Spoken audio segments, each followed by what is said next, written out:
नमस्कार दोस्तों। क्या हुआ जब अयोध्या में प्रकट हुआ साक्षात पुष्पक विमान। राम मंदिर में काम कर रहे मजदूरों ने जब यह नज़ारा देखा तो सभी के पैरों के तले की जमीन खिसक गई। 22 जनवरी प्राण प्रतिष्ठा से पूर्व अयोध्या में इतने बड़े चमत्कार का होना सभी को आश्चर्य में डाल रहा था। कुछ लोगों ने इसके साक्षात दर्शन किए हैं, जिन्होंने अपनी आंखों देखी। जो बताए उसे सुनकर आपके भी रोंगटे खड़े हो जाएंगे। आगे बढ़ने से पहले अगर आप एक सच्चे सनातनी हैं, प्रभु श्री राम को अपना आराध्य मानते हैं, तो इस वीडियो को लाइक करके कमेंट बॉक्स में जय श्री राम अवश्य लिखिए। दोस्तों, 22 जनवरी 2024 रामलला अयोध्या के नए भव्य मंदिर में विराजमान होंगे। इस शुभ कार्यक्रम के लिए निमंत्रण भेजे जा रहे हैं। शहर से लेकर गांव तक घर घर अक्षत वितरण में बच्चों से लेकर बड़े तक सहयोग कर रहे हैं। यहां महिलाएं भी घर घर जाकर अक्षत और श्री राम की अयोध्या की फोटो वितरण कर रही है। अयोध्या में राम मंदिर में भगवान रामलला की प्राण प्रतिष्ठा कार्यक्रम की तैयारियां तेजी से की जा रही हैं। इस कार्यक्रम को बेहद भव्य बनाने के लिए कोई कसर नहीं छोड़ी जा रही है। इस बीच राम मंदिर निर्माण का कार्य भी तेजी से किया जा रहा है। मंदिर कार्य में जो लक्ष्य लिया गया था उसमें लगभग 80% कार्य हो चुका है। 70 खंभों पर मूर्तिकारी का काम चल रहा है। पिछले दिनों त्योहारों की वजह से यह धीमा पड़ गया था, लेकिन अब वह भी तेज गति से पूरा हो जाएगा। निर्माण कार्य जल्द से जल्द करने के लिए सभी मजदूर रात दिन मेहनत कर रहे हैं। लेकिन 10 जनवरी की रात कुछ ऐसा चमत्कार हुआ जिसे देखकर सभी मजदूरों के होश उड़ गए। जब रात्रि के समय जब सब मजदूर अपना काम निपटाकर तंबू में सो रहे थे, उसी समय अचानक से उन्हें वहाँ कुछ हलचल महसूस हुई। सुरेश नाम के एक मजदूर ने जब तंबू से बाहर देखा तो उसे राम मंदिर के परिसर में कुछ पीली चमकता हुई चीज़ दिखाई। उसने अपने साथियों को जगाना चाहा, लेकिन कोई भी उसके साथ नहीं आया। जब हिम्मत करके सुरेश जब राम मंदिर परिसर में पहुंचा तो वहां का नज़ारा बहुत चौंकाने वाला था, क्योंकि वहां पर उसे एक बहुत ही दिव्य चमत्कारी विमान दिखाई दिया, जिसका आकार मोर के समान था, जो दिखने में काफ़ी सुंदर और तेज से परिपूर्ण था, जो कि राम मंदिर परिसर में पिछले क्षेत्र में उतर रहा था।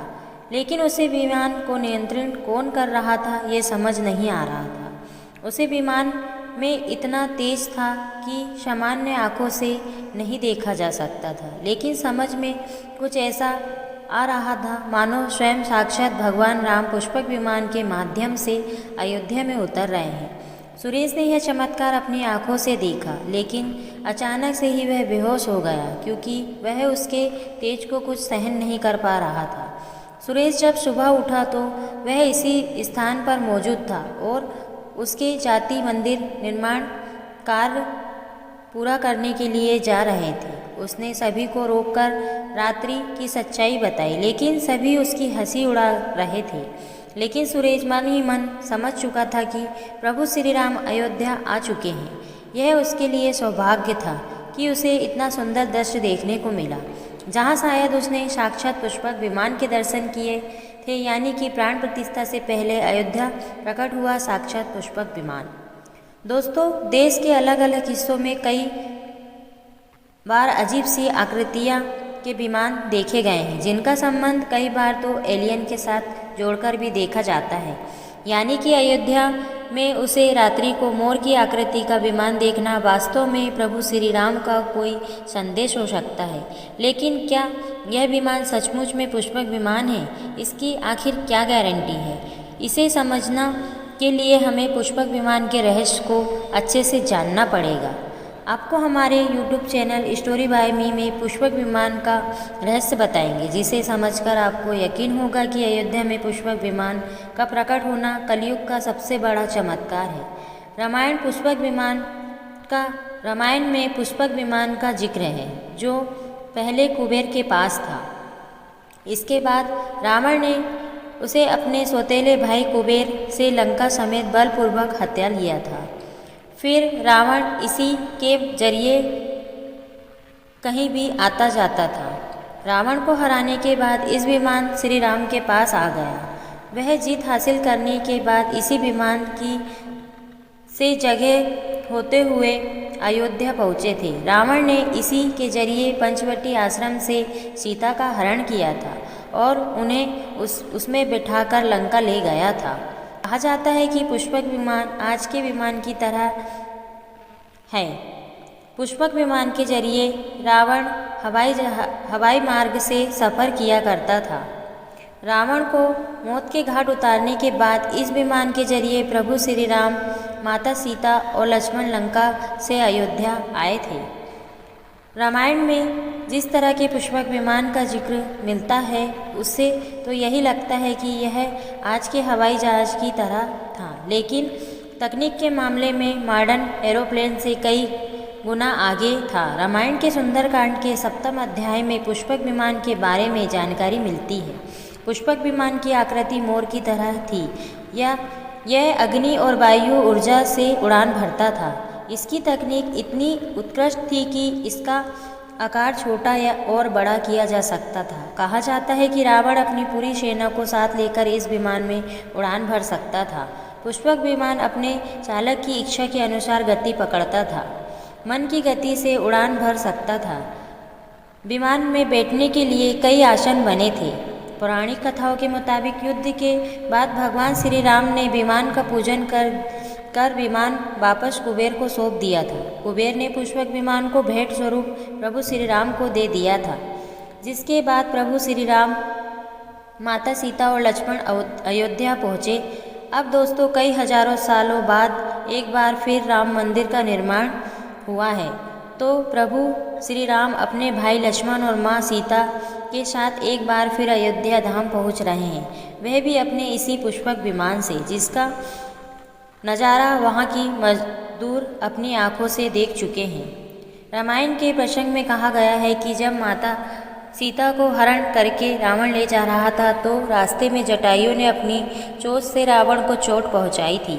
उस समय रावण पुष्पक विमान में ही मौजूद था। इसके बाद रावण ने तलवार से जटायु को लहूलुहान कर दिया था। जटायु घायल होकर जमीन पर गिर गए। जब सीता को खोजते हुए राम पेड़ पौधे और पक्षियों से पूछते जा रहे थे, रास्ते में घायल जटायु से मुलाकात होती है।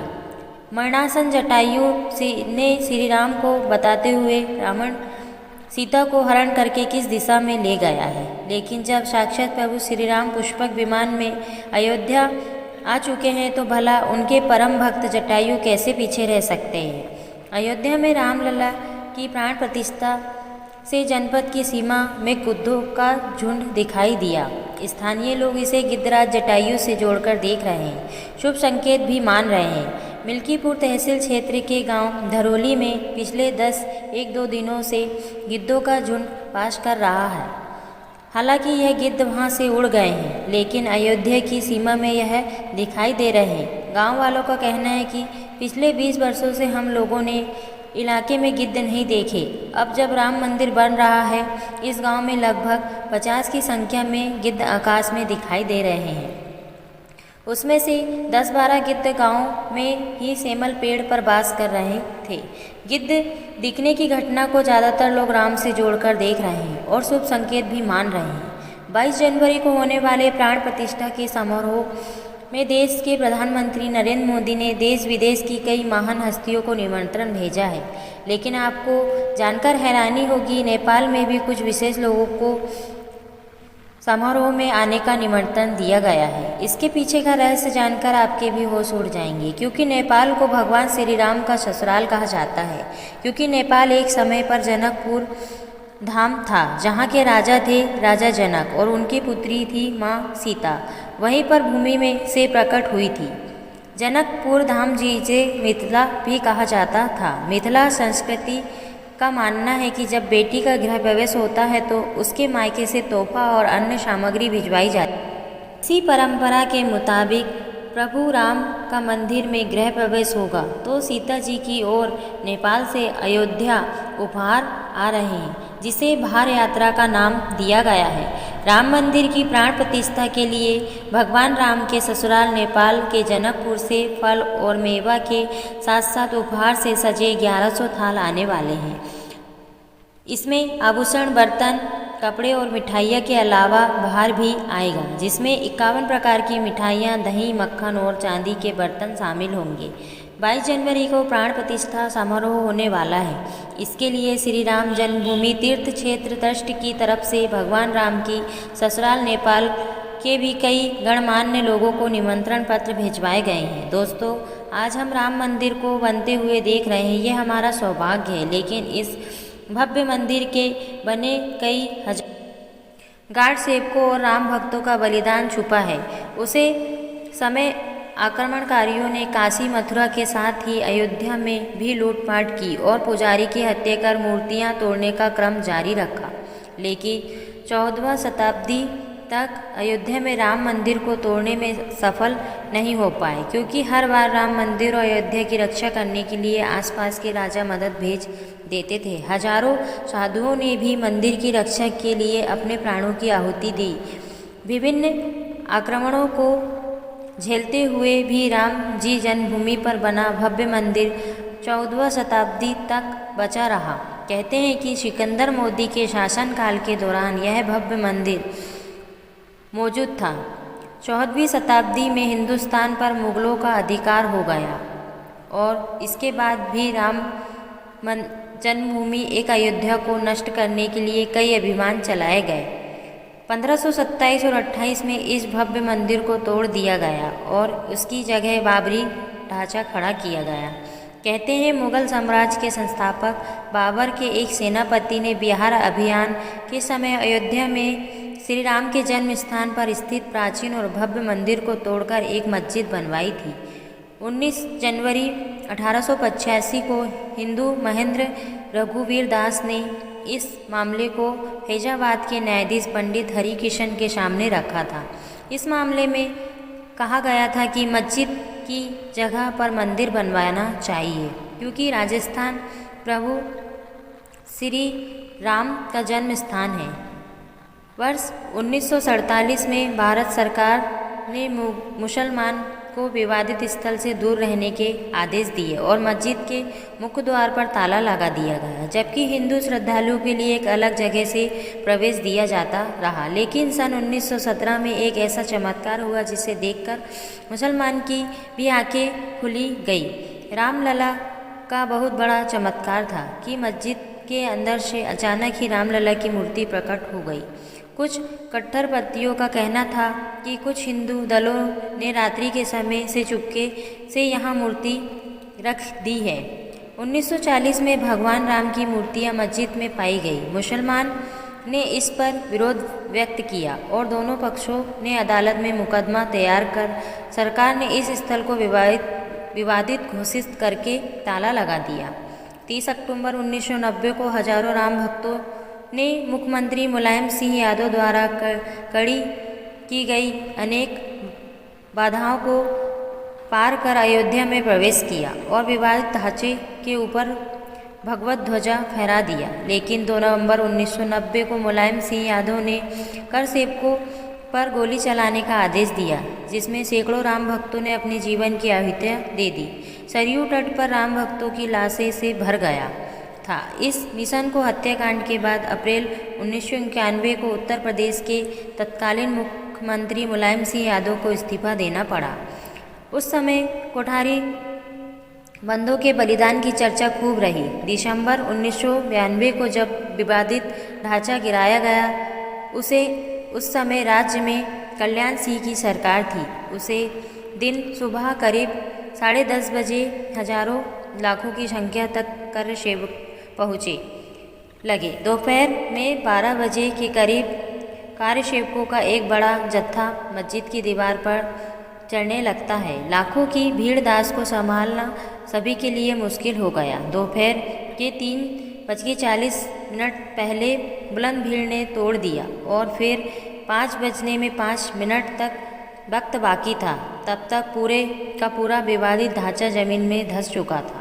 इसी तरह पूजा अर्चना की और रामशिला की स्थापना करते हैं। मुख्यमंत्री कल्याण सिंह का साफ आदेश था कि कार्य सेवकों पर गोली नहीं चलेगी। इस महान कल्याण सिंह जी को हम शाश्वत प्रणाम करते हैं। दोस्तों, राम मंदिर को बनता हुआ देखना सौभाग्य है, लेकिन जब भी हम इसके हजारों हिंदुओं का बलिदान देखते हैं तो हमारी आंखें नम हो जाती। इस पूरी वीडियो को देखने के बाद आक्रमणकारियों के लिए आपकी क्या विचार है, इसमें कमेंट बॉक्स में ज़रूर हमारे महान शहीदों के लिए आपकी श्रद्धांजलि नीचे कमेंट बॉक्स में ज़रूर दीजिएगा। कोई भी बात और अच्छी लगे तो लाइक ज़रूर करें। हमेशा ऐसे सत्य चमत्कारी घटनाएँ देखने के लिए हमारे चैनल स्टोरी बाय मी को सब्सक्राइब करके बेल आइकन पर प्रेस करें। आप अभी तक के लिए धन्यवाद। जय श्री राम दोस्तों।